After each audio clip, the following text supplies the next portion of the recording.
Hey, what's up, everybody? It's your boy APW here with another segment of Questions with APW. Before I introduce my first guest, make sure you subscribe to my channel, hit that bell for post notifications, like this video, and drop a comment. My next guest ranges from San Diego, California, Southeast San Diego to be specific. He is a fifth-round draft pick by the Cincinnati Bengals, a three-time CIF champion, a two-time Southern California champion, and recently a state champion. He's the head coach of the Lincoln High football team. Ladies and gentlemen, I'd like to introduce you to David Dunn. Coach. Thank you. Thank you. It's a blessing. It's nice having you here. We're just going to kind of get straight into it. First of all, I'd like to congratulate you on the state championship and also being a recipient of the Human Dignity Award presented by the Jackie Robinson YMCA. Thank you very much. Appreciate it. Mm-hmm. Yeah, no problem. So we'll talk high school football a little bit later, but right now we just kind of want to get into catching up, and then, we'll talk about some background stuff as well. So This season was really memorable one, and but now it's time to get the seniors out of here and on to their next step and prepare the underclassmen to defend their state title. So kind of going back to the beginning, could you tell us about your love for football and how did it start? Well, I've always had a passion for the game since I was little. Stay up all day, man, just catching footballs and going out the street playing street ball, and we did that all the way growing up. And my uncle Paul Dunn played for the Cincinnati Bengals back when I was actually before I was born. So he had a professional background, and he was one of my first coaches as well, that people didn't know. When I was like 7, 8 years old, he was one of my first coaches. So, I just took a love for the game. I've always loved it, always played it. Okay. You grew up right down the street from Lincoln High, literally. And some would consider it to be a very dangerous neighborhood. I just want to ask you, were there any difficulties you faced growing up that affected you on the field? Growing up in Southeast San Diego when it was the height of the crack cocaine era, and there was a lot of gang violence going on, and the different friends, family members and stuff were involved in gangs and stuff like that. So, naturally, at that age, you're influenced by a lot of things that's probably not as positive. That sounds like a big... I saw it firsthand.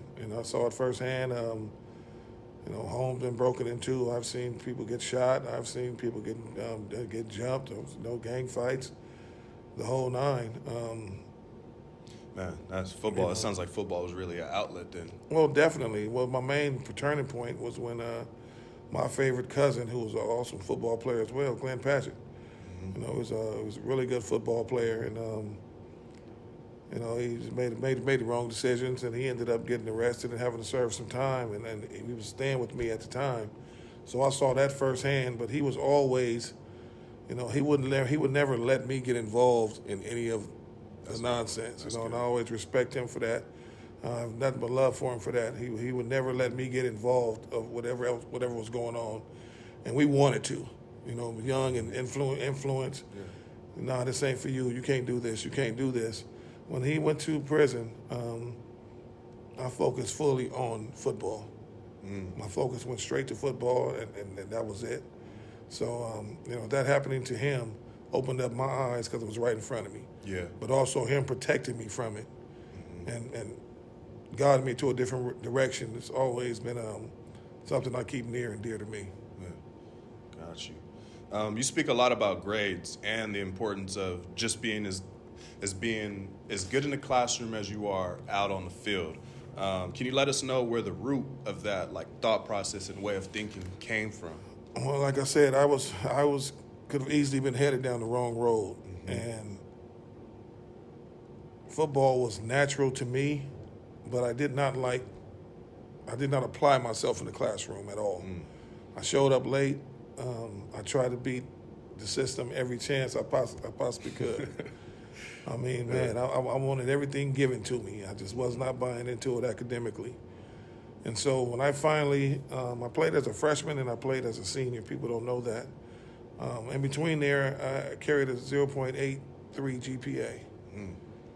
And so I could never play because my GPA wasn't big. It wasn't high enough. And I played as a senior. I think I put up 30-something touchdowns and some crazy numbers. And every college was coming after me. My dream school, University of Miami at the time, head coach came down and the security guard told me, hey, University of Miami's here, the whole nine. I'm waiting to be called in. And I didn't get called in. And I was so upset at my coach for that. I'm like, man, Miami came and you didn't call me in? And it was like, call you in for what? To show them this transcript that you have no grades? So it was a reality check for me, big time. Yeah. That feeling, it hurt. It hurt deep. But at the same time, it helped me later on because I knew I had to do what I needed to do in the classroom. And as I became a head coach and got back into high school, I don't want no other kid to have to go through that feeling. Yeah. So that's why I say we're going to maintain a 3.0 or better GPA, because you don't ever want to feel that way. To have your dream come right to you and then just get taken away right in front of you. And I couldn't blame nobody, really. It wasn't my coach's fault. It was my fault. Got you. I kind of had a similar situation. I wasn't highly recruited out of high school. I didn't really get my offer, my big offer, my TCU offer, until after signing day. So after the season, I was in really good contact with UC Davis. I'm sending letters, talking to family members, stuff like that. And then it got to the point where my GPA was not the problem. I had over a 3.5, but my SAT scores and ACT scores were low. And I don't know what came to my mind. And I ended up calling the UC Davis coach. And I just, we had the full conversation at the end. I just wanted to check in and be like, hey, these are my ACT scores, SAT scores. What you think? Man, I told that man my SAT scores. He laughed at me on the phone. And after that, it wasn't much more to talk about. They had to stop recruiting me, and that was the one potential school I had. And man, just because of grades or just because I know I had the potential to score higher on the test, just being a little lazy, not trying to go in and take it in again, took away my opportunity to go to a real prestigious school. Maybe I'd be good football-wise as far as Power 5, but you could take that degree with you everywhere. Yeah, that's what's so important. It's not only keeping a good GPA, but understanding that we have to take these tests and not to be afraid of it. Take it early. Yeah. That's the main thing. Everyone want to wait to their senior year, man. No, take it early. You can take it as a junior. Yeah. And sometimes you take it as you take the PSAT as a sophomore to figure out where you're at and know what areas you need to get stronger in. But you need to take it as a junior so that you have multiple chances. You can continue to take it, and it's only going to get higher. It'll never get lower. And it's nothing to be afraid of. And I think that's part of our problem is we're afraid of the test. Yeah, I agree. I don't want to see that number come up again and it be lower than what I scored again. So yes, indeed. That's so in my opinion, I feel like you've already cemented yourself in history as a legendary coach. But you aren't done yet. There's still more time to go. But we would like to know, how did you get here? Can you give us a story on how did you start coaching? I know you brushed up on it a little bit with Coach Morris, Coach Tracy. Yeah, I was at a point in my life where I stopped playing NFL, had to retire prematurely, and I still had football in my bones, and I didn't know how to, get back on the field. I didn't do the Canadian League, and I didn't do none of the other leagues. I was kind of spiraling to be totally honest, man. I was running around, partying, drinking, doing way too much things that was going to end up in a bad situation.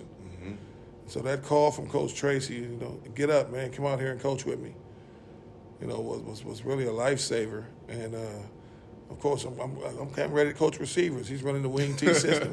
Let's coach receivers, man. Let's go. I get out there. He said, "You got the DBs." Yeah. I'm like, "What you mean? I got the DBs?" My arch nemesis. Yeah, you got the DBs, bro. Let's go. You play receiver. You know what the DBs need to do and the whole nine. So you know what? I took it as a challenge, and I did that. Then I also coached my son's youth team, Davon, my oldest son, and I realized that, it's a big gap in coaching. I looked at this guy, told the coach, "Let me see your playbook." And it was a bunch of plays with no blocking schemes, just only what the skill guys are doing. And I said, this is really bad. Yeah. But it was like that across the board. And unfortunately, it's still like that to this day. I see it too as well. It's still like that to this day, you know. So I came in and kind of went a little bit more in detail. And I said, hey, these kids can get it. And they are getting it. And, you know, it made a huge difference. But then also I was still trying to, you know, live a life that was way too wild, way too outgoing, man. And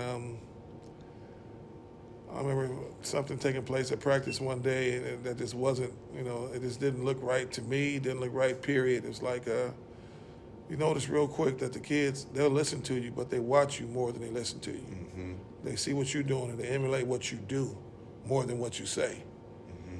And so I had to reevaluate my life at that time and say, hey, I need to cut down on the party and cut down on some of these other things that's going on outside, because I don't want to give myself or this organization or these kids something that's going to be negative.